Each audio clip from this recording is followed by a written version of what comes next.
Presiden Joko Widodo mengajak untuk perkuat implementasi penanganan perubahan iklim dalam konferensi tingkat tinggi G77 di Dubai.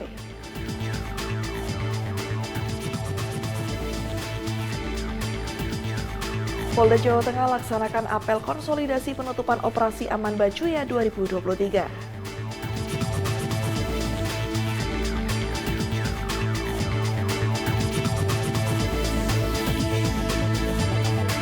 Ditipit narkoba, Bareskrim Polri dan Bea Cukai melakukan razia tempat hiburan malam di wilayah Jakarta Utara.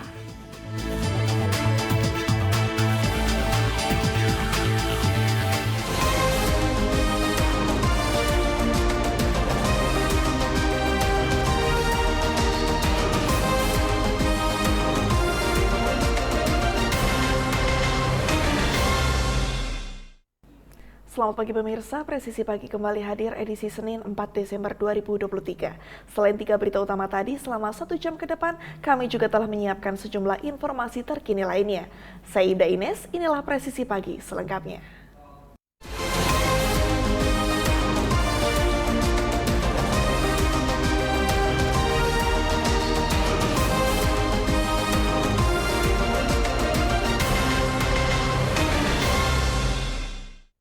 Presiden Joko Widodo menghadiri konferensi tingkat tinggi G77 dan Republik Rakyat Tiongkok dalam rangkaian World Climate Action Summit COP28 pada kunjungan kerja ke Dubai.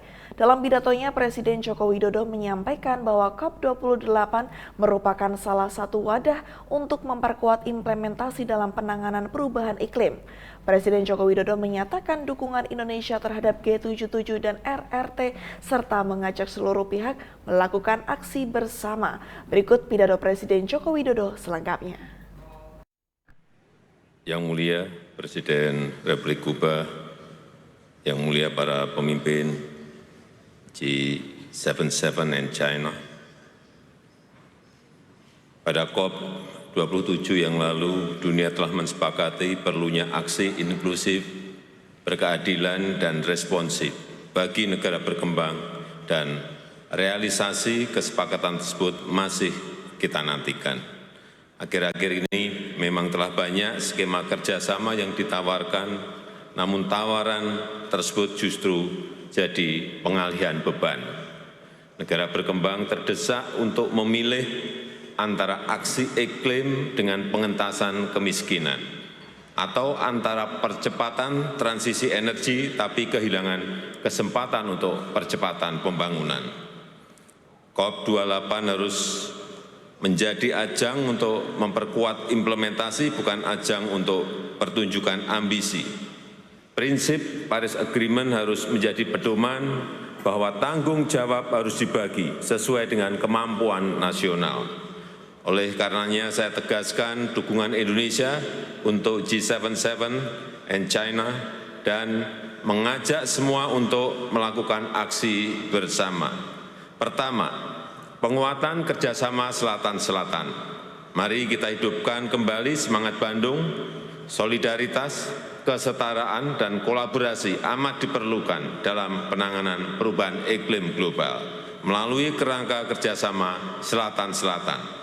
Indonesia telah memberikan pelatihan penanganan iklim untuk kawasan Afrika, Asia Selatan, Amerika Latin, Karibia, dan Pasifik. Yang kedua, negara berkembang sebagai bagian dari solusi. Indonesia telah menginisiasi perwujudan ekosistem pendanaan transisi. Keketuaan Indonesia di ASEAN telah mewujudkan taksonomi ASEAN. Presidensi G20 Indonesia membentuk skema pembiayaan campuran dan platform negara, dan Bursa Karbon Indonesia juga sudah beroperasi sejak September yang lalu. Kami mendorong negara berkembang lainnya to lead by example, serta menciptakan mekanisme pengelolaan yang kredibel dan profesional.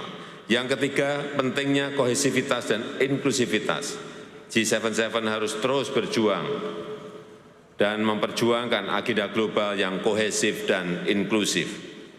Global stocktake harus direfleksikan belum terpenuhnya komitmen negara maju dan kebutuhan pendanaan negara berkembang. Struktur pendanaan, loss and damage, jangan berbentuk hutang yang membebani dan harus mudah diakses. Target pendanaan baru kolektif harus mencerminkan kepastian dan transparansi, serta pemenuhan dukungan, sumber daya, dan teknologi. Dan melalui upaya kita bersama, G77 and China dapat menjadi motor penggerak agenda iklim dunia. Terima kasih.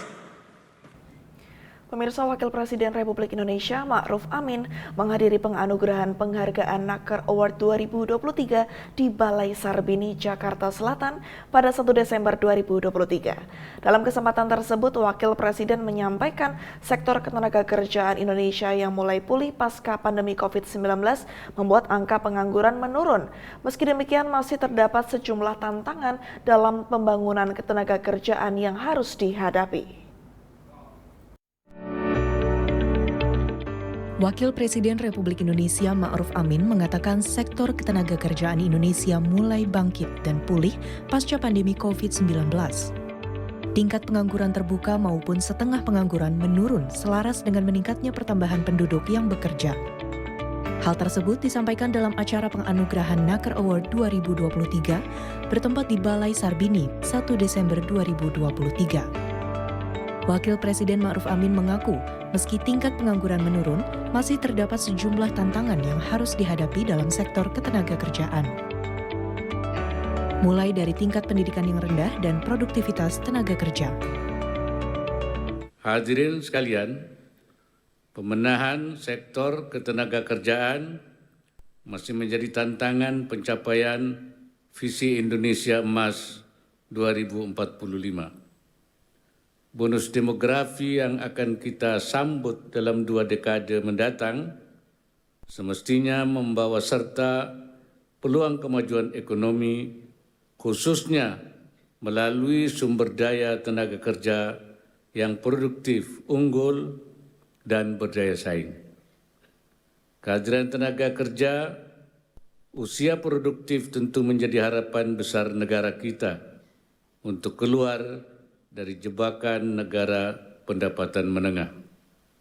Namun perlu dipastikan bahwa sumber daya yang ada tersebut merupakan pekerja dengan keterampilan menengah tinggi yang bekerja pada bentuk-bentuk pekerjaan berketerampilan menengah tinggi pula, sehingga bisa menjadikan nilai tambah bagi perekonomian bangsa. Saat ini kita mensyukuri sektor ketenagakerjaan Indonesia yang mulai bangkit dan pulih pasca pandemi COVID-19. Baik tingkat pengangguran terbuka maupun setengah pengangguran menunjukkan penurunan selaras dengan pertambahan penduduk yang bekerja.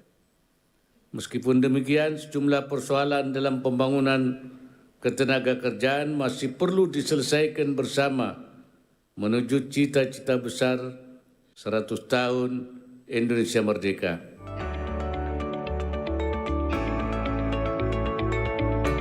Tetaplah bersama kami, Presisi Pagi akan segera kembali.